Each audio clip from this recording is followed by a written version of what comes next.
Hello everybody, welcome to my YouTube channel learning is fun. My name is Seema Agarwal. आज हम nervous system का next part कर रहे हैं और इसमें हम डिस्कस करने वाले हैं पेरिफेरल नर्वस सिस्टम के बारे में डिटेल में। ठीक है, इसमें हम लोग autonomic nervous system, somatic nervous system के बारे में पढ़ेंगे। सिंपैथेटिक और पैरासिम्पैथेटिक नर्वस सिस्टम के बारे में भी हम डिटेल में देखेंगे। तो चलिए स्टार्ट करते हैं आज का टॉपिक, पेरिफेरल नर्वस सिस्टम। इसके पहले हमने पढ़ा था कि नर्वस सिस्टम को दो मेन पार्ट में क्लासिफाई किया गया है, सेंट्रल नर्वस सिस्टम और peripheral nervous system. Central nervous system में ब्रेन और स्पाइनल कॉर्ड आता है, जिसके बारे में हमने डिटेल में देख लिया है अपने पिछले वीडियोस में। आज का इस टॉपिक में हम पेरिफेरल नर्वस सिस्टम डिस्कस करेंगे। पेरिफेरल नर्वस सिस्टम दो प्रकार की नर्व्स से मिलकर बनता है, क्रेनियल नर्व्स और स्पाइनल नर्व्स। क्रेनियल नर्व्स और वो नर्व्स होती है जो ब्रेन से निकलती हैं, और स्पाइनल नर्व्स वो वाली नर्व्स होती हैं जो स्पाइनल कॉर्ड से निकलती हैं। ठीक है, जो पेरिफेरल नर्वस सिस्टम होता है वो दो पार्ट में डिवाइड है अगेन, ऑटोनॉमिक नर्वस सिस्टम और सोमैटिक नर्वस सिस्टम। जैसे कि नाम से ही पता चल रहा है, जो ऑटोनॉमिक नर्वस सिस्टम है वो ऑटोमेटिक फंक्शंस जो बॉडी के हैं उसको कंट्रोल करता है, उसको कोऑर्डिनेट करता है। जैसे हार्ट मसल्स की मूवमेंट को, स्मूथ मसल्स की मूवमेंट को और ग्लैंड्स को स्टिमुलेट करता है for secretion of various substances. ऐसे जो सोमैटिक नर्वस सिस्टम होता है वो वॉलेंटरी स्केलेटल मसल्स को कंट्रोल करता है, यानी कि उस मूवमेंट को कंट्रोल करता है जो कि हमारे विल पावर के अंदर होती है, जो हमारे हिसाब से जो मूवमेंट होता है, जैसे मूवमेंट ऑफ हैंड्स या लेग्स वगैरह। ठीक है, फिर जो ऑटोनॉमिक नर्वस सिस्टम होता है वो अगेन टू पार्ट्स में डिवाइडेड है, parasympathetic division and sympathetic division. जो पैरासिम्पैथेटिक डिवीजन है वो रेस्ट एंड डाइजेस्ट की स्टेज है, जबकि जो सिंपैथेटिक डिवीजन होती है वो एक्टिव और अलर्ट की स्टेज होती है। इसके बारे में हम डिटेल में हम आगे वाले स्लाइड्स में देखेंगे। ठीक है, तो आपको ध्यान रखना है कि nervous system broadly to parts में डिवाइडेड है, सेंट्रल नर्वस सिस्टम और पेरिफेरल नर्वस सिस्टम। जो पेरिफेरल नर्वस सिस्टम होता है उसमें सारी नर्व्स आ जाती हैं जो ब्रेन से और स्पाइनल कॉर्ड से निकलती हैं। वो अगेन टू पार्ट्स में डिवाइडेड है, ऑटोनॉमिक नर्वस सिस्टम और सोमैटिक नर्वस सिस्टम में। And autonomic nervous system again divided है पैरासिम्पैथेटिक एंड सिंपैथेटिक डिवीजन में, राइट। पेरिफेरल नर्वस सिस्टम क्या होता है? Peripheral nervous system includes the nerves that carry impulses to and from the central nervous system. Peripheral nervous system में वो सारी nerves आ जाती हैं जो इंपल्सेस को सेंट्रल नर्वस सिस्टम यानी कि ब्रेन और स्पाइनल कॉर्ड से डिफरेंट बॉडी पार्ट्स तक ले जाती हैं, और डिफरेंट बॉडी पार्ट्स के इंपल्सेस को ब्रेन और स्पाइनल कॉर्ड तक ले जाती हैं। ठीक है, अगेन फिर से देखो, द पेरिफेरल नर्वस सिस्टम, जिसको हम शॉर्ट फॉर्म में पीएनएस भी बोलते हैं, ये जो शॉर्ट फॉर्म है और लॉन्ग फॉर्म दोनों याद रखिएगा। कभी कभी एमसीक्यू में पूछ लिया जाता है कि पीएनएस का फुल फॉर्म क्या है, तो PNS stands for peripheral nervous system. तो पेरिफेरल नर्वस सिस्टम में वो सारी नर्व्स आ जाती हैं जो इंपल्सेस को कैरी करती हैं to and from central nervous system, यानी कि ये इंपल्सेस को सेंट्रल नर्वस सिस्टम पे भी ले जाती हैं फ्रॉम डिफरेंट बॉडी पार्ट्स से, और सेंट्रल नर्वस सिस्टम से डिफरेंट बॉडी पार्ट्स तक भी इंपल्सेस ले जाती हैं। तो टू एंड फ्रो जो मूवमेंट होता है इंपल्सेस का, वो पेरिफेरल नर्वस सिस्टम की नर्व्स करती हैं। पेरिफेरल नर्वस सिस्टम को दो पार्ट में डिवाइड किया है, somatic nervous system and autonomic nervous system. जो सोमैटिक नर्वस सिस्टम होता है processes sensory information and controls the voluntary muscles movement। जितने जितने भी हमारे सेंसरी इंफॉर्मेशंस होती हैं जो कि सेंस ऑर्गन्स लेते हैं, उन इंफॉर्मेशन को प्रोसेस करने का काम करता है सोमैटिक नर्वस सिस्टम। और हमारे बॉडी का जितना भी वॉलंटरी मूवमेंट है, यानी कि जो मूवमेंट हमारी इच्छा शक्ति के अंदर होता है, हमारी विल पावर के अंदर होता है ना। जैसे बहुत सारे मूवमेंट होते हैं कि जैसे कि हम हाथों से कुछ लिखें या पैरों से चले या बैठ जाए या लेट जाए, ये हम चाह रहे हैं तब हम अपने बॉडी को इस तरह से मूव कर रहे हैं। तो ये सारे के सारे जो वॉलंटरी मूवमेंट होते हैं ना, ये सोमैटिक नर्वस सिस्टम ही इसको कंट्रोल और कोऑर्डिनेट करता है। जबकि जो ऑटोनॉमिक नर्वस सिस्टम होते हैं ना, वो हमारे इनवॉलंटरी मूवमेंट्स को कंट्रोल करता है, यानी कि जो चीजें हमारी इच्छा शक्ति के अंदर नहीं होती है। जैसे हमारा हार्ट जब से हम लोग पैदा होते हैं और जब तक मर नहीं जाते कंटिन्यूअसली बीट करता है, तो ये इनवॉलंटरी एक्शन है, मतलब हमारी विल पावर के अंदर नहीं है। अगर हम चाहें कि हमारा हार्ट बीट करना बंद हो जाए तो ऐसा नहीं पॉसिबल है।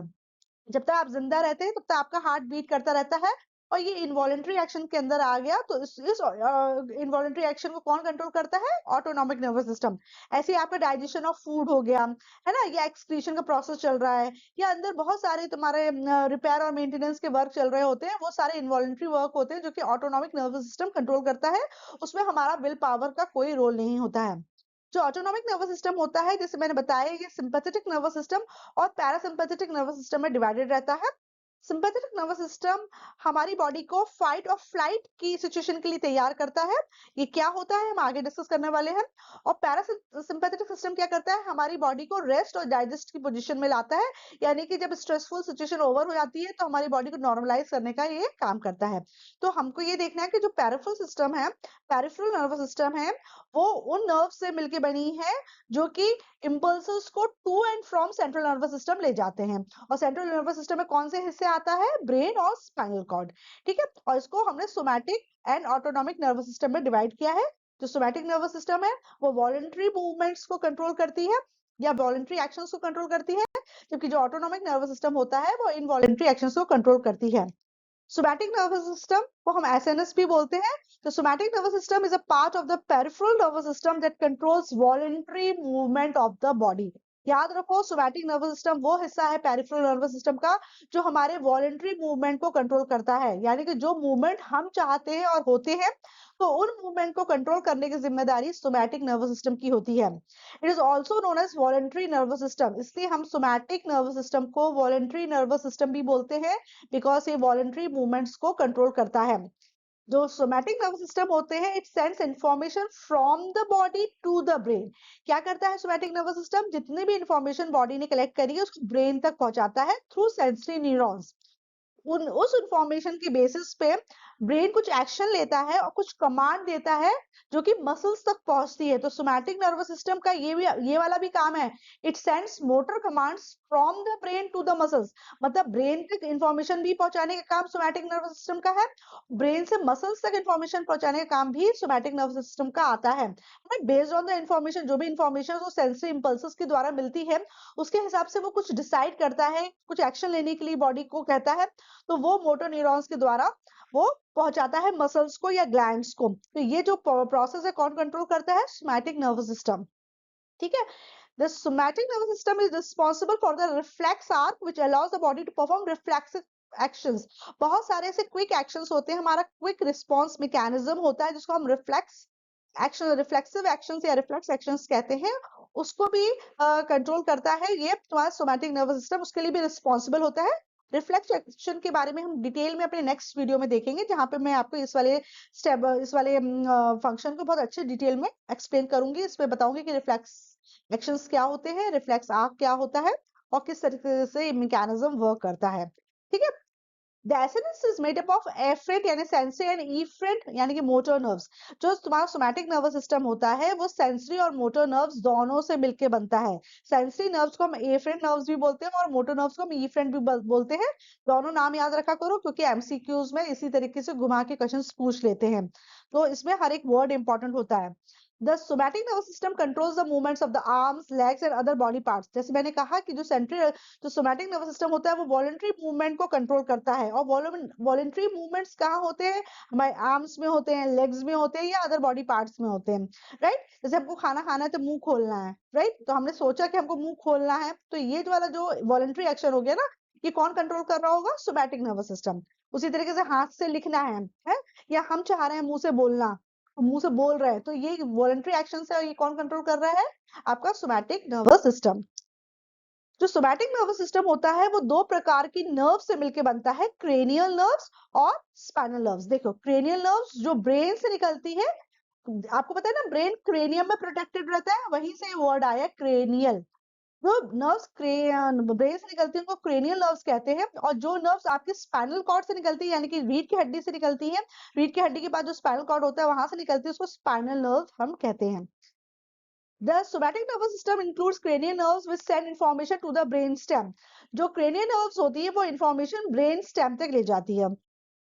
The somatic nervous system includes spinal nerves which send sensory information to the spinal cord and motor commands to the muscles। और जो तुम्हारी जो somatic nervous system में जो spinal nerves होती है वो sensory information को spinal cord तक ले जाती है और फिर जो motor commands होते हैं उसको muscles तक ले जाती है। ठीक है, तो आपके जो सोमैटिक नर्वस सिस्टम में दो प्रकार की नर्व्स होती हैं, क्रेनियल नर्व्स होती हैं और स्पाइनल नर्व्स होती हैं। जो क्रेनियल नर्व्स होती हैं उसका काम होता है इंफॉर्मेशन को ब्रेन तक पहुंचाना या ब्रेन की इंफॉर्मेशन को डिफरेंट बॉडी पार्ट्स तक पहुंचाना। स्पाइनल नर्व्स का जो काम होता है वो स्पाइनल नर्व स्पाइनल कॉर्ड से निकलती हैं। ये इंफॉर्मेशन सेंसरी इंफॉर्मेशन को स्पाइनल कॉर्ड तक पहुंचाती हैं और उसके जो मोटर कमांड्स होते हैं उसको मसल्स तक पहुंचाती हैं। ठीक है ना, ये आपको अच्छे से डायग्राम में दिख रहा है। ब्रेन है, स्पाइनल कॉर्ड है और इसमें आपका जैसे आपने हाथ में ये बॉल होल्ड करी, ये इंफॉर्मेशन ब्रेन तक पहुंची सेंसरी न्यूरॉन्स के दौरान और फिर से मोटर न्यूरॉन के द्वारा इसने ऑर्डर दिया कि इस बॉल को उछाल दो या इस बॉल को होल्ड करे रहो। तो जो भी कमांड वो देगा उस हिसाब से हमारी बॉडी रिएक्ट करती है। राइट, तो आपको बस याद रखना है कि जो दो प्रकार की नर्व्स होती हैं सोमैटिक नर्वस सिस्टम में, क्रेनियल एंड स्पाइनल। ठीक है, अब इन नर्व्स के बारे में हम लोग डिटेल में जरा देखते हैं। जो क्रेनियल नर्व्स होती हैं, देखिए ये डायग्राम है, ये ब्रेन है आपका और ब्रेन में ये सारी क्रेनियल नर्व्स होती हैं। Cranial nerves are set of 12 nerves that send electrical signals between the brain and different parts of the head, face, neck and torso. देखो, जो क्रेनियल नर्व्स होती हैं वो 12 नर्व्स होती हैं, पेयर होते हैं इनके, है ना। हर एक नर्व का पेयर होगा, जैसे ऑल्फैक्टरी नर्व एक दिख रही है, दूसरी ये है ऑक्यूलोमोटर जो नर्व है एक ये दिख रही है, एक दूसरी दिख रही है, फिर ऑप्टिक नर्व एक दिख रही है, दूसरी दिख रही है।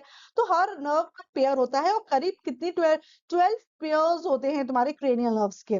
और ये इलेक्ट्रिकल सिग्नल्स ब्रेन और different parts of the head, face, neck and torso, यानी कि इतने हिस्से के जितने भी तुम्हारे इलेक्ट्रिकल सिग्नल्स हैं, यहाँ से ब्रेन तक पहुंचना है या ब्रेन से यहाँ तक पहुंचना है, ये सारा काम क्रेनियल नर्व्स करती है।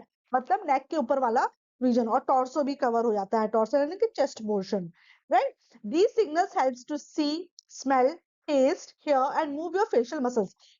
क्रेनियल नर्व्स की मदद से आप चीजों को देख सकते हो, आप स्मेल कर सकते हो, आप टेस्ट कर सकते हो, आप चीजों को सुन सकते हो और अपनी फेशियल मसल्स का मूवमेंट कर सकते हो। जितने भी आपके फेशियल एक्सप्रेशंस बनते हैं ना, उन मूवमेंट को कंट्रोल कौन सी करती है? Cranial nerves. आपको ध्यान में क्या रखना है, जो क्रेनियल नर्व्स होती है वो 12 पेयर्स होते हैं और ये जो इलेक्ट्रिकल सिग्नल्स भेजते हैं ब्रेन और different parts of the head, face, neck and torso.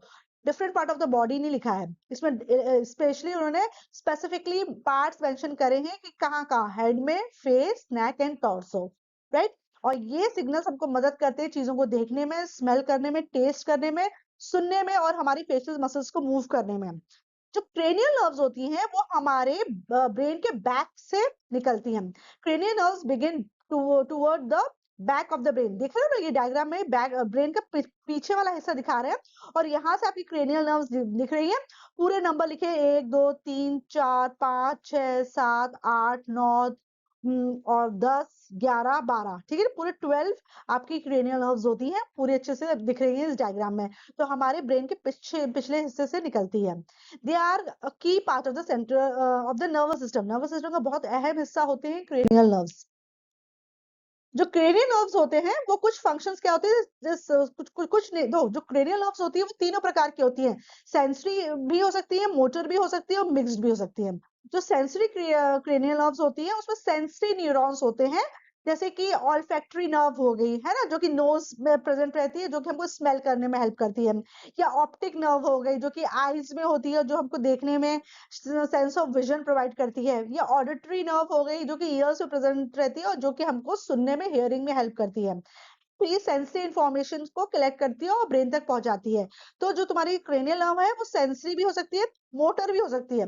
Motor nerves motor neuron से मिलकर बनते हैं और ये वो नर्व्स होती है जो कि इंफॉर्मेशन को ब्रेन से different parts of the body पे ले जाए। जैसे कि motor nerves like the ones going to the eye muscles, मतलब सपोज करो कि आई के सामने, आई की ऑप्टिक नर्व ने ये इंफॉर्मेशन दी कि कोई जो कचरा है वो आंख की तरफ आ रहा है, तो ब्रेन ने उस प्रोसेस को, उस इंफॉर्मेशन को प्रोसेस किया और ये एक्शन लिया कि अपनी आईलिड को क्लोज कर लो, है ना। तो आईलिड को क्लोज करने के लिए आई मसल्स का मूवमेंट लगेगा, तो ये इंफॉर्मेशन मोटर नर्व्स इन आई मसल्स तक ले जाएगी और फिर आई मसल्स कॉन्ट्रैक्ट करेगी और आईलिड को क्लोज कर देगी। राइट, उसी तरीके से तीसरा जो क्रेनियल नर्व्स होती है वो मिक्स नर्व्स भी हो सकती है, यानी कि इसमें सेंसरी न्यूरॉन्स और मोटर न्यूरॉन्स दोनों हो सकते हैं। जैसे कि जो नर्व्स आपकी फेस या टंग की तरफ जा रही हैं या फेस या टंग की तरफ से आ रही हैं। Mix nerve like those going to and coming from the face and tongue. ठीक है, तो आपको ये ध्यान रखना है, क्रेनियल नर्व सेंसरी भी हो सकती है, मोटर भी हो सकती है और मिक्स्ड भी हो सकती है। सेंसरी के केस में 3 नर्व्स के एग्जांपल याद रखो, ऑल्फैक्टरी, ऑप्टिक और ऑडिटरी। मोटर नर्व्स होती है, जैसे कि एग्जांपल है जो आई मसल्स की तरफ जो नर्व्स जा रही है, और मिक्स्ड नर्व्स होती हैं जो कि फेस और टंग में प्रेजेंट रहती हैं। जैसे कि मैं बार बार बोल रही हूँ, जो क्रेनियल नर्व्स होती है वो पेयर्स में एग्जिस्ट करती हैं, एक लेफ्ट साइड रहती है, एक राइट हैंड साइड रहती है। ठीक है, ये राइट साइड पोर्शन दिखा रहे थे, left side. Each nerve pair splits to serve the two sides of a brain, है ना, आपको पता है ना कि जो ब्रेन होता है वो सेंट्रल फिशर से 2 पार्ट में डिवाइड रहता है, राइट सेरिब्रल हेमिस्फीयर और लेफ्ट सेरिब्रल हेमिस्फीयर। तो हर एक जो नर्व होती है, जो क्रेनियल नर्व होती है, वो पेयर्स में होती है, एक राइट सेरिब्रल हेमिस्फीयर में जाती है और एक लेफ्ट सेरिब्रल हेमिस्फीयर में आती है। ये वाला देखो, ये भी राइट में जा रही है और लेफ्ट में, नेक्स्ट वाली भी राइट में जा रही है और लेफ्ट में जा रही है। तो हर क्रेनियल नर्व का पेयर होता है जो कि एक राइट हिस्से में चला जाता है हेमिस्फीयर के, और एक लेफ्ट में। For example, you have one pair of olfactory nerve. One olfactory nerve is on the left side of your brain and one is on the right side of your brain. जैसे ये olfactory nerve दिखा रहे हैं, एक आपका brain के right hand side है और एक आपके ब्रेन के लेफ्ट हैंड साइड है।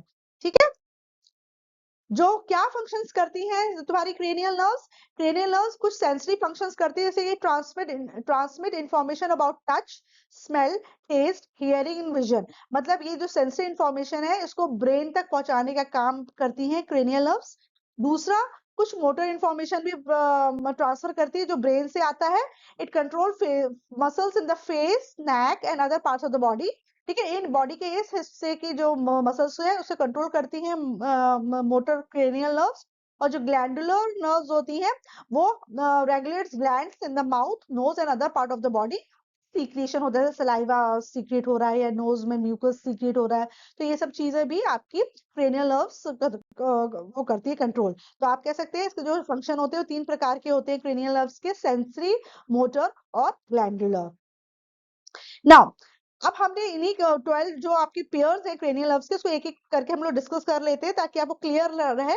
ऑल्फैक्टरी नर्व, ये क्रेनियल नर्व 1 है, providing the sense of smell. Olfactory जो नर्व होती है ना, ये वाली जो ऑल्फैक्टरी नर्व दिख रही है, ये सेंस ऑफ स्मेल प्रोवाइड करती है। ठीक है ना, खुशबू या बदबू आती है ना, वो इसकी वजह से आती है, इसकी वजह से हम पहचान पाते हैं कि खुशबू है कि बदबू है। फिर ऑप्टिक नर्व, जिसको हम क्रेनियल नर्व 2 भी बोलते हैं, ये विजन प्रोवाइड करती है, ये आईज से निकलती है। ठीक है, जो ऑप्टिक नर्व है ये दिखा रहे हैं ग्रीन कलर की, ये विजन प्रोवाइड करती है। फिर नेक्स्ट है ऑक्यूलोमोटर नर्व, जो क्रेनियल नर्व 3 भी कहलाती है। ये opening and moving your eyes and adjusting pupil with, इसका मेन काम होता है हमारी आंख को खोलना और इधर का उधर घुमाना।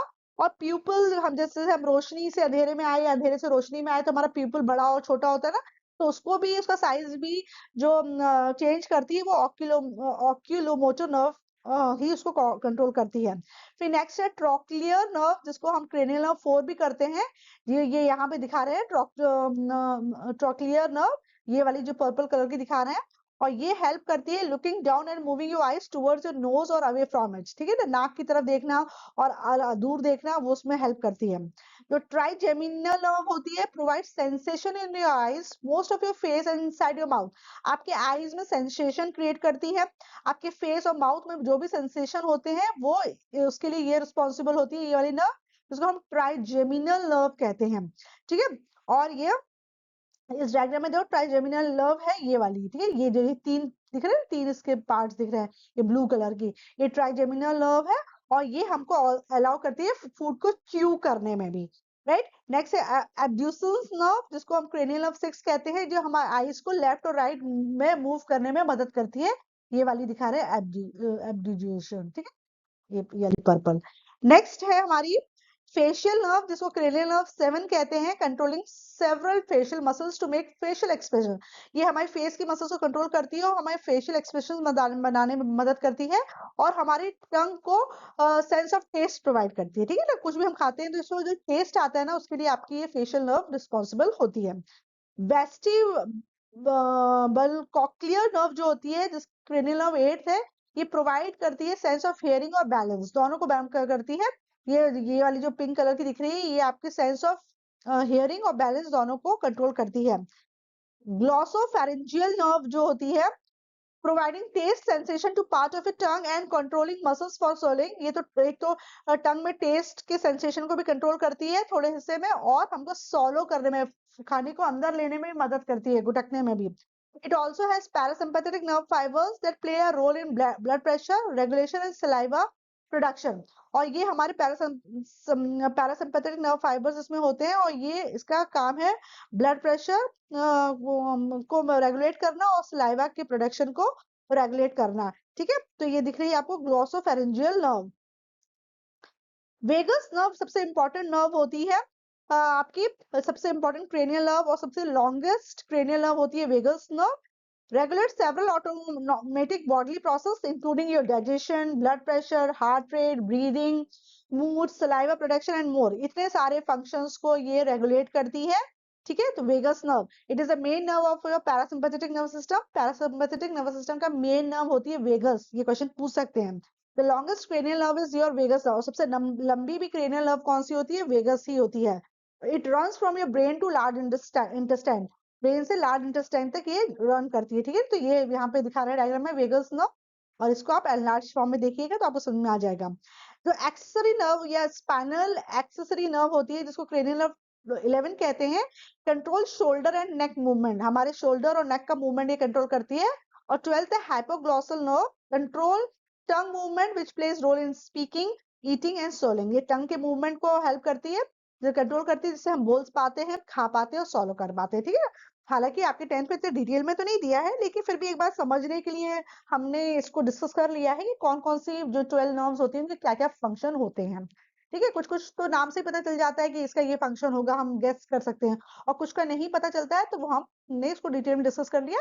इसमें याद रखो वेगस नर्व के बारे में, क्योंकि ये मेन पेरिफेरल नर्व सिस्टम की मेन नर्व है और सबसे लंबी भी है, जो ब्रेन से लेके लार्ज इंटेस्टाइन तक जाती है। ठीक है, नेक्स्ट हम डिस्कस कर रहे हैं स्पाइनल नर्व्स। नाम से पता चल रहा है जो स्पाइनल नर्व्स हैं वो स्पाइनल कॉर्ड से निकल रही हैं, है ना। Spinal nerves emerge from the spinal cord. They are a set of 31 pairs. अच्छा, याद रखना, एग्जाम में पूछा जाएगा कि क्रेनियल नर्व्स कितने होते हैं? 12 पेयर्स होते हैं। स्पाइनल नर्व्स कितने होते हैं? उसके 31 पेयर्स होते हैं, जो स्पाइनल कॉर्ड को rest of the body part से कनेक्ट करती है। ठीक है ना, ये ब्रेन है, और ये जो आपका है ब्रेन ही आगे कंटिन्यू होकर स्पाइनल कॉर्ड बन जाता है। इसके ऊपर जो होती है वर्टिबल कॉलम की प्रोटेक्शन रहता है। वर्टिबल कॉलम के अंदर ये स्पाइनल कॉर्ड होता है, मतलब वर्टिबल कॉलम जो होता है वो उसको प्रोटेक्शन प्रोवाइड करता है। जिस तरीके से ब्रेन हमारा स्कल के अंदर रहता है, क्रेनियम के अंदर रहता है, ठीक उसी तरीके से स्पाइनल कॉर्ड क्या होता है? एक बोनी स्ट्रक्चर के अंदर रहता है, जिसको हम वर्टिबल कॉलम कहते हैं।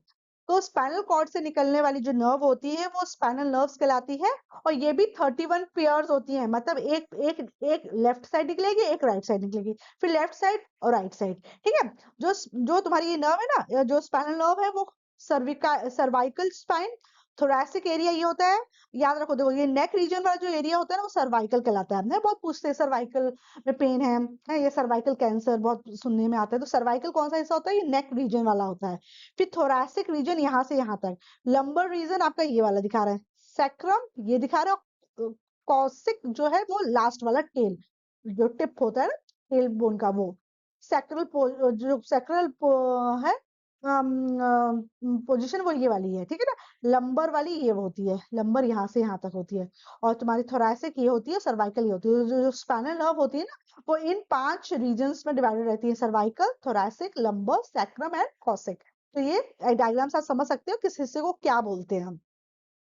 They carry sensory and motor signals between the central nervous system and the periphery। ये सेंसरी और मोटर सिग्नल्स को सेंट्रल नर्वस सिस्टम और पेरिफेरल नर्वस सिस्टम तक ले जाती हैं। ठीक है, तो सही ये काम है। जितने भी स्पाइनल नर्व्स होती हैं सारी की सारी मिक्स नर्व्स होती हैं, यानी कि उसमें सेंसरी और मोटर न्यूरॉन्स दोनों होते हैं, इसलिए सेंसरी और मोटर सिग्नल्स दोनों को कैरी करती हैं सेंट्रल नर्वस सिस्टम और पेरिफेरल नर्वस सिस्टम के बीच में। ठीक है, अब वही उसी को डिटेल में बता दिया है। जो स्पाइनल नर्व्स होती हैं वो 5 प्रकार की होती हैं।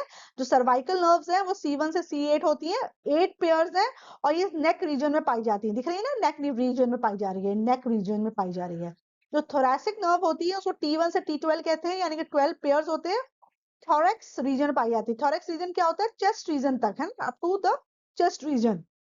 अपर चेस्ट एंड बैक जो पोर्शन होता है वो थोरैसिक नर्व्स वहां होती हैं, और करीब ये 12 पेयर्स हैं। फिर लंबर नर्व्स आपकी L1 से L5 तक कहलाती हैं, जो 5 पेयर्स होते हैं, ये लंबर रीजन में ले जाएगा। लंबर रीजन ये वाला होता है, ये जो हिस्सा है इसको लंबर रीजन कहते हैं, ये वाला। यानी कि यहाँ पे क्या क्या आ गया आपका, लोअर बैक आ गया, हिप्स और ग्रॉइन एरिया आ गया। ग्रॉइन एरिया क्या होता है, ग्रॉइन एरिया जहां से थाई आपकी एकदम एब्डोमेन के लोअर पार्ट से अटैच रहती है ना, वो एरिया आपका ग्रॉइन एरिया कहलाता है। सेक्रल नर्व्स क्या होती है, S1 से S5 तक होती है, 5 पेयर्स होते हैं और ये सेक्रल रीजन में पाई जाती है। ये नीचे वाला जो हिस्सा है ना, सेक्रम कहलाता है। ठीक है, अब तो ये तुम्हारा लोअर बैक, बटक्स और जेनाइटल्स को कवर करता है। जो हिप एरिया होता है, सो सेक्रल नर्व्स वहां रहती हैं, लोअर बैक, बटक्स और जेनाइटल्स तक ये ले जाती हैं। 5 पेयर्स होती हैं नर्व्स की। और जो कॉक्सिजियल नर्व होती है वो सिर्फ एक पेयर होता है। और ये टेल बोन है ना, आपकी टेल बोन यहाँ पे जो टिप है बिल्कुल तुम्हारा, है ना, वर्टिब्रल कॉलम टिप है जिसको टेल बोन कहते हैं, वो वहां पर जो नर्व आती है उसको कॉक्सिजियल नर्व कहते हैं। ये इसका एक ही पेयर होता है। ठीक है, वो कॉक्सिजियल रीजन में आता है। तो आपको ध्यान, तो ये प्रकार हमने देख लिया कि स्पाइनल नर्व्स 5 प्रकार की है, और कौन सा पेयर में हम कौन सी टाइप की नर्व्स में कितने पेयर्स हो गए वो भी हमने देख लिया। 8 12 5 5 1 जैसे करके आप याद कर सकते हो उसको। अच्छा, जो स्पाइनल नर्व्स होती हैं, अब देखो आप इसको ध्यान से देखो, यार डायग्राम को अच्छे से समझ में आ जाएगा। Typical spinal nerves originate from the spinal cord by means of 2 roots. जो एक टिपिकल स्पाइनल नर्व होती है उसमें 2 प्रकार की रूट्स होती हैं। ठीक है, एक जो टिपिकल स्पाइनल कॉर्ड होती है, वो स्पाइनल जो टिपिकल स्पाइनल नर्व होती है वो स्पाइनल कॉर्ड से ओरिजिनेट होती है। उसमें 2 प्रकार की रूट होती है। ऊपर वाली रूट को हम डॉर्सल रूट कहते हैं और नीचे वाली रूट को हम वेंट्रल कहते हैं। देख रहे हैं आप, ये ऊपर से जो निकली है ये डॉर्सल है, और जो ये नीचे जो निकली है ये वेंट्रल है, right. A dorsal root and a ventral root. Each dorsal root has a ovoid dorsal ganglion. ये जो dorsal root है इसमें एक oval shape का ganglion है। ये oval shape का दिख रहा है ना स्ट्रक्चर आपको, है ना, देखो इसमें देखो ये oval shape का फूला फूला सा दिख रहा है ना।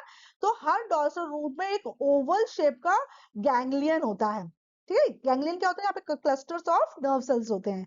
ठीक है, every spinal nerve is a mixed nerve having both sensory and motor neuron. हर एक स्पाइनल नर्व जो होती है मिक्स्ड होती है, मतलब उसमें सेंसरी और मोटर न्यूरॉन्स दोनों होते हैं। देखो इस वाले डायग्राम में ये जो निकल रही है तो दोनों नर्व दिख रही है, ब्लू कलर की सेंसरी नर्व दिखा रही है और रेड कलर की मोटर। इस साइड से भी देखो सेंसरी और मोटर दोनों है। तो हर एक स्पाइनल नर्व मिक्स्ड नर्व होती है, उसमें सेंसरी और मोटर न्यूरॉन्स दोनों होते हैं। At the junction of the two roots the sensory and the motor fiber separate out. जैसे इन दोनों का ये जंक्शन है ना, तो सेंसरी नर्व और मोटर नर्व अलग हो जाएगी। जो सेंसरी नर्व होती है वो डॉर्सल रूट में चली जाती है और जो मोटर नर्व होती है वो वेंट्रल रूट में चली जाती है। देखो, the sensory fibers continued in the dorsal root and the motor fibers into the ventral root. ठीक है, ये ब्लू कलर की जो सेंसरी न्यूरॉन है जंक्शन में ये सेपरेट हो जाएंगे। तो आ रही है तो दोनों मिक्स है, इसलिए दोनों एक साथ रहती है। रेड और ब्लू एक साथ है, रेड और ब्लू एक साथ है। जैसे जंक्शन में पहुंची तो तुम्हारी जो जो सेंसरी वाली थी वो डॉर्सल रूट में चली गई और जो मोटर वाली थी वो तुम्हारी वेंट्रल रूट में आ गई, सेपरेट हो गई। Both the root enter the gray matter of the spinal cord and in the corresponding dorsal and ventral projection horn of the gray matter. फिर दोनों जाके आपकी जो ये स्पाइनल कॉर्ड का दिखा रहे हैं, स्पाइनल कॉर्ड की ग्रे एरिया, ये जो डार्क कलर का ग्रे एरिया है, जो लाइट कलर का व्हाइट एरिया है, तो डार्क कलर जो ग्रे एरिया है वहां पर एंटर हो जाती है और ऐसा लगता है स्पाइनल कॉर्ड के 2 हॉर्न्स हैं। ठीक है, इस तरीके से ये होती है। आई होप वो समझ में आ गया आपको। नाउ, ऑटोनॉमिक नर्वस सिस्टम, जिसको शॉर्ट फॉर्म में एएनएस भी बोलते हैं, this part of the nervous system connects the brain to most of the internal organs. अभी तक हमने जो देखा था सोमैटिक नर्वस सिस्टम देखा था, और सोमैटिक नर्वस सिस्टम में हमने पढ़ा था कि जो सोमैटिक नर्वस सिस्टम होता है वो वॉलेंटरी एक्शंस को कंट्रोल करता है। ठीक है, तो मेनली वो सेंस ऑर्गन्स वगैरह से कनेक्टेड रहता है। जो ऑटोनॉमिक नर्वस सिस्टम होता है वो हमारे इनवॉलेंट्री या ऑटोमेटिक जो वर्क होते हैं ना उनको कंट्रोल करता है।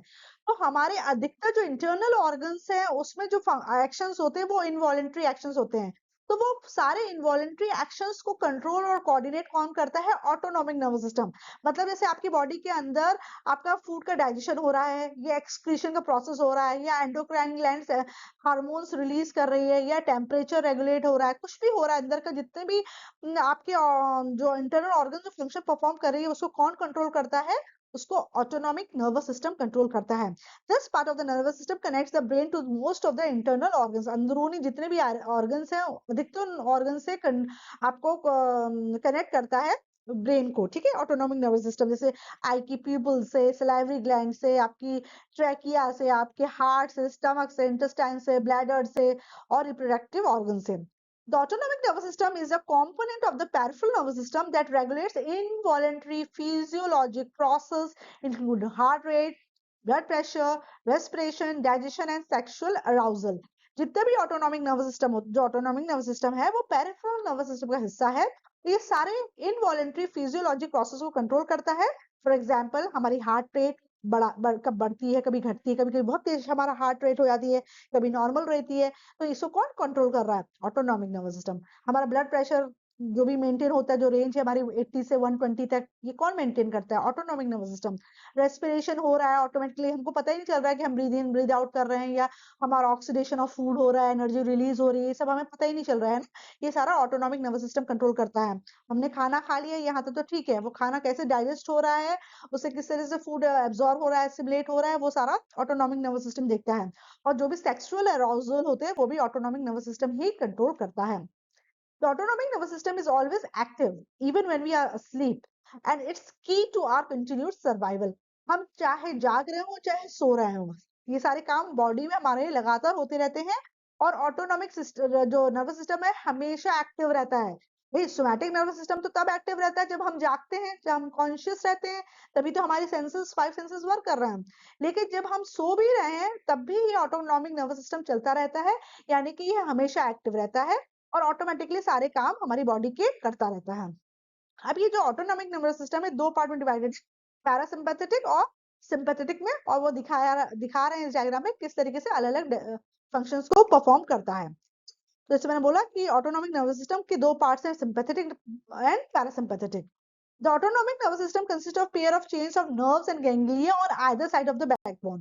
जो ऑटोनॉमिक नर्वस सिस्टम है उसमें जो आपके बैकबोन है उसके दोनों तरफ से आपकी नर्व्स निकली रहती हैं और गैंग्लिया निकली रहती हैं, ठीक है ना। तो ऑटोनॉमिक नर्वस सिस्टम में बैकबोन से निकलने वाले नर्व्स और गैंग्लिया आ जाते हैं। This system controls the involuntary actions of the internal organs. Internal organs के जितने भी इनवॉलेंट्री एक्शंस है, जैसे हार्ट बीट है ना, डाइजेशन है, स्लाइवेशन है, ठीक है ना, रेस्पिरेशन है, ये सारा कौन कंट्रोल कर रहा है? ऑटोनॉमिक नर्वस सिस्टम कंट्रोल कर रहा है, right. Nerves of the sympathetic system arise from the spinal cord between the neck and the waist region. तो जो ऑटोनॉमिक नर्वस सिस्टम है उसके 2 पार्ट हैं, सिंपैथेटिक और पैरासिम्पैथेटिक। जो सिंपैथेटिक पार्ट होता है उसकी जो नर्व्स होती है वो नेक और वेस्ट रीजन से निकलती हैं। मतलब नेक और वेस्ट रीजन क्या हुआ? कमर, गले और कमर से निकलती हैं ये वाली नर्व्स। कौन सी? सिंपैथेटिक की। The parasympathetic system is located in 2 places. जबकि जो पैरासिम्पैथेटिक है वो 2 हिस्से में है, one anteriorly in the head, है ना, हेड के एंटीरियर पार्ट में, and the other posteriorly in the sacral region, और दूसरा सैक्रल रीजन में। तो आपको याद रखना है जो आपका सिंपैथेटिक सिस्टम है उसकी नर्व्स निकलती है नेक और वेस्ट रीजन से, यानी कि नेक से और कमर के एरिया से। और जो पैरासिम्पैथेटिक जो होती हैं वो 2 जगह पे लोकेटेड होती है। एक तो आपके हेड के एंटीरियर साइड में, ये जो आपको डार्क कलर का दिखा रहे हैं, और दूसरा पोस्टीरियर सैक्रल रीजन में, सैक्रल रीजन के नीचे वाले एरिया में। ठीक है, इस तरीके से आपकी ये नर्व्स निकली हुई हैं।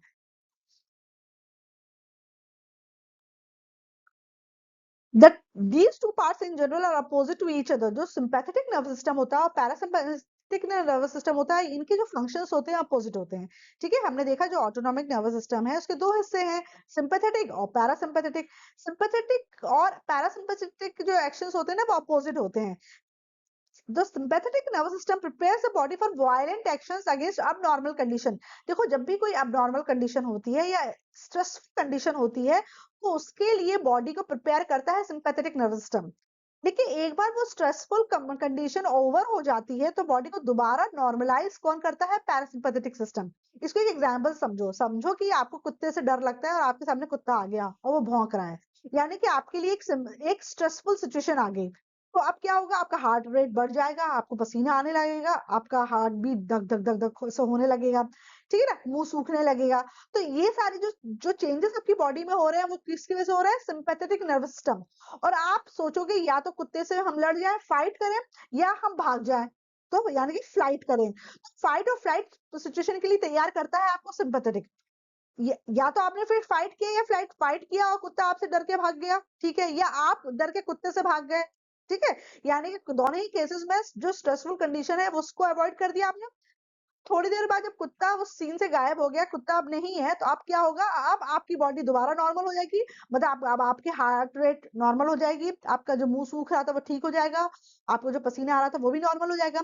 तो अब ये जो स्ट्रेसफुल कंडीशन के बाद जो बॉडी को नॉर्मल जिसने किया वो किसने किया? पैरासिम्पैथेटिक में। ठीक है, तो सिंपैथेटिक नर्वस सिस्टम और पैरासिम्पैथेटिक नर्वस सिस्टम एक दूसरे के अपोजिट में वर्क करते हैं।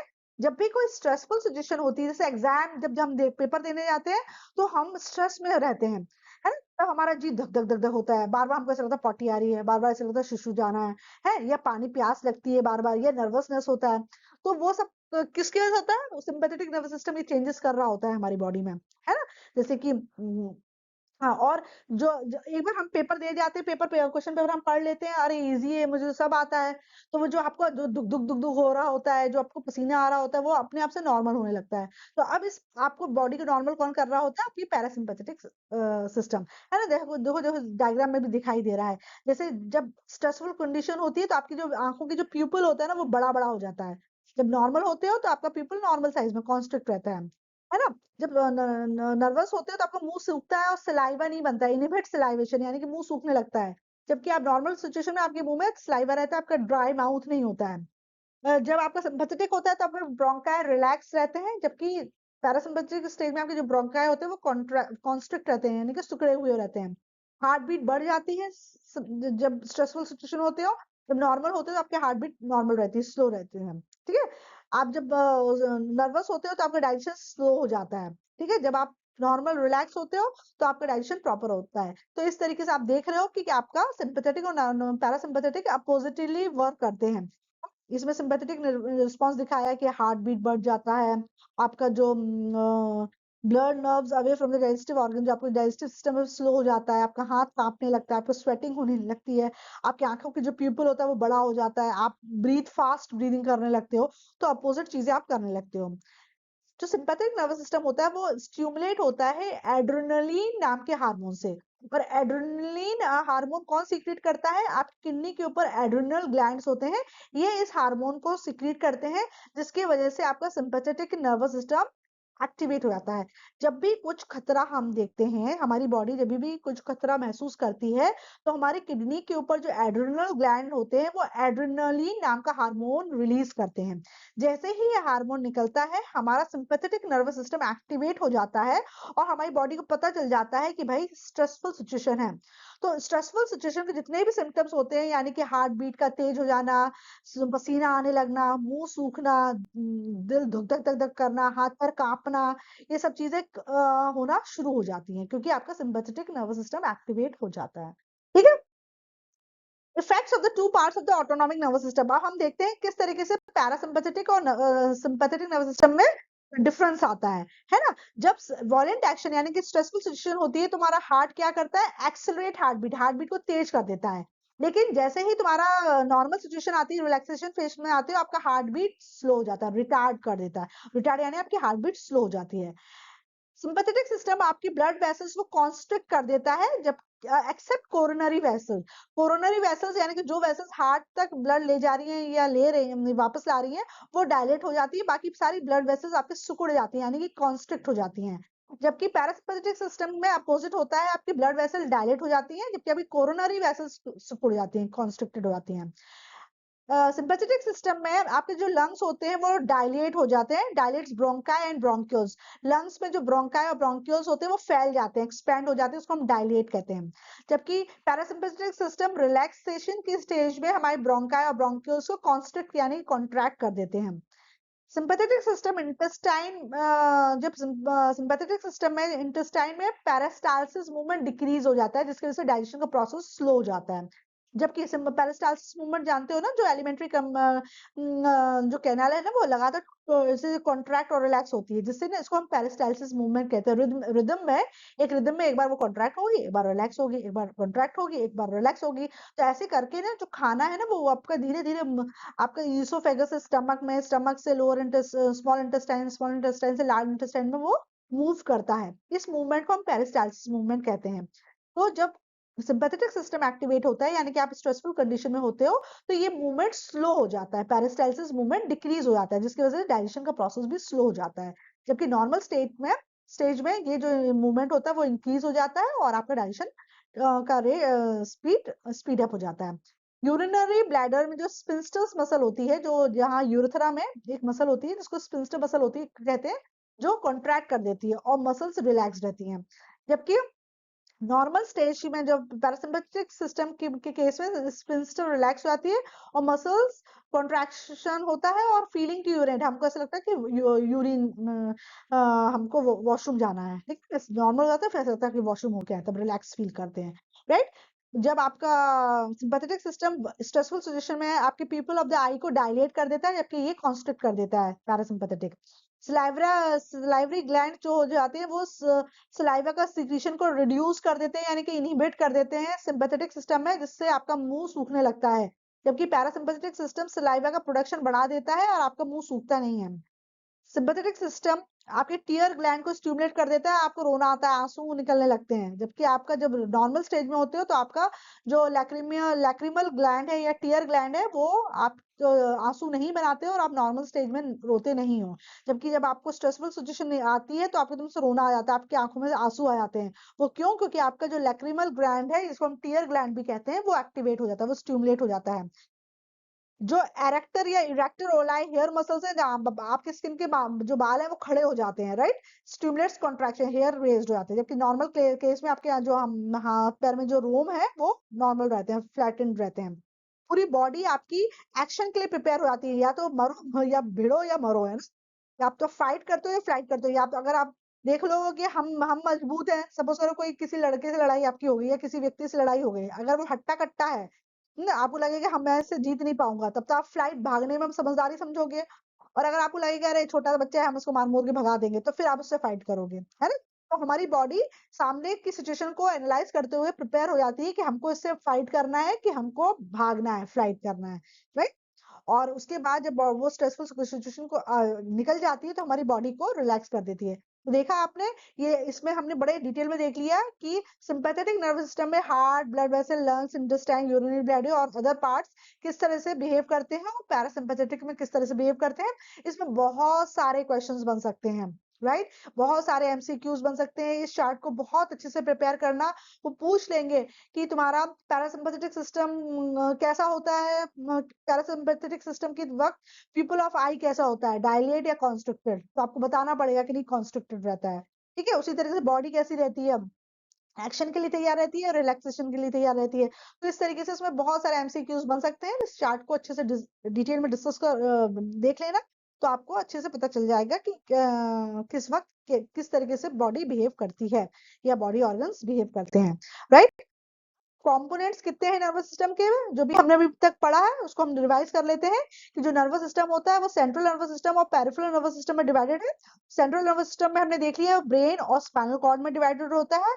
जो ब्रेन होता है उसके तीन मेन पार्ट्स हैं, सेरिब्रम, सेरिबेलम और मेडुला ओब्लोंगेटा। इसको हमने बहुत अच्छे से डिस्कस किया है अपने ह्यूमन ब्रेन वाले वीडियो में। फिर स्पाइनल कॉर्ड के लिए भी मैंने एक सेपरेट वीडियो बनाया था जिसमें मैंने स्पाइनल कॉर्ड को अच्छे से डिस्कस किया है, वो वीडियो आप देख सकते हो। पेरिफेरल नर्वस सिस्टम हमने आज इस वीडियो में डिस्कस किया है, जिसमें हमने सोमैटिक नर्वस सिस्टम और ऑटोनॉमिक नर्वस सिस्टम के बारे में पढ़ा। सोमैटिक नर्वस सिस्टम और ऑटोनॉमिक जो जो होता है क्रेनियल नर्व, जो स्पाइनल नर्व से बनता है। ये जो तुम्हारा पेरिफेरल नर्वस सिस्टम होता है एक्चुअली वो क्रेनियल नर्व और स्पाइनल नर्व से बनता है। तो क्रेनियल नर्व्स होती हैं उसके 12 पेयर्स होते हैं, स्पाइनल नर्व्स के 31 पेयर्स होते हैं। ऑटोनॉमिक नर्वस सिस्टम तुम्हारा सिंपैथेटिक और पैरासिम्पैथेटिक में डिवाइड होता है। सिंपैथेटिक तुम्हारी स्ट्रेसफुल सिचुएशन को रिलेट करता है, शो करता है, और पैरासिम्पैथेटिक तुम्हारी बॉडी को नॉर्मल रिलैक्सेशन फेज में लाने के लिए तैयार करता है, ठीक है। तो ये सारे कंपोनेंट्स हैं आपके नर्वस सिस्टम के, जो कि आपके 10th बोर्ड में पूछे जाएंगे। बहुत डिटेल में हमने इस टॉपिक को डिस्कस किया है। आई होप ये चैप्टर आपको बहुत अच्छे से समझ में आया होगा, ठीक है। छोटा सा पार्ट और है, जितो जो भी आपका इमोशंस होते हैं ना, वो भी ऑटोनॉमिक नर्वस सिस्टम कंट्रोल करता है। जैसे आपको दुख है या गुस्सा आ रहा है या डर लग रहा है या सेक्सुअल स्टिमुलेशन हो रहा है, ये सारे इमोशंस भी इन्फ्लुएंस होते हैं ऑटोनॉमिक नर्वस सिस्टम से। Autonomic nervous system is strongly influenced, नहीं सॉरी, ये इमोशंस हमारे ऑटोनॉमिक नर्वस सिस्टम को इन्फ्लुएंस करता है। कोई किसी भी प्रकार का जो इमोशन होता है वो हमारे ऑटोनॉमिक नर्वस सिस्टम को इन्फ्लुएंस करता है। Autonomic nervous system is strongly influenced by emotions such as grief, anger, fear, sexual stimulation, etc. High blood pressure, stomach ulcers, and some other troubles may arise due to long continued emotional stress. तो जो लोग अधिकतर stress में रहते हैं, हमेशा तनाव में रहते हैं, तो उनका ब्लड प्रेशर वगैरह हमेशा हाई रहता है, या स्टमक में अल्सर्स वगैरह हो जाते हैं, या मुंह में भी अल्सर हो जाता है ना। वो क्यों हो जाता है? क्योंकि आपका ऑटोनॉमिक नर्वस सिस्टम में इसका बहुत बुरा असर पड़ता है। इसलिए हमको स्ट्रेसफुल कंडीशंस में ज्यादा नहीं रहना चाहिए, हमको ज्यादा ओवर थिंकिंग से बचना चाहिए, क्योंकि ओवर थिंकिंग ही है जो स्ट्रेस क्रिएट करती है। तो इससे नहीं करना चाहिए, क्योंकि इसमें बॉडी को नुकसान होता है और इस तरीके से ट्रबल होता है, ब्लड प्रेशर बढ़ा रहता है, हाइपरटेंशन की शिकायत हो जाती है, स्टमक अल्सर, माउथ अल्सर हो जाते हैं। ठीक है, तो हमने इस टॉपिक को बहुत अच्छे से डिस्कस कर लिया है। आई होप आपको अच्छे से समझ में आ गया होगा। इन केस कुछ भी डाउट है, क्वेश्चंस है, तो कमेंट सेक्शन में आप मुझसे पूछ सकते हैं। नेक्स्ट वीडियो हम रिफ्लेक्स एक्शन में बनाएंगे, और उसके बाद नर्वस सिस्टम टॉपिक जो 10th क्लास के लिए है एकदम पूरी तरीके से कंप्लीट हो जाएगा। Thank you.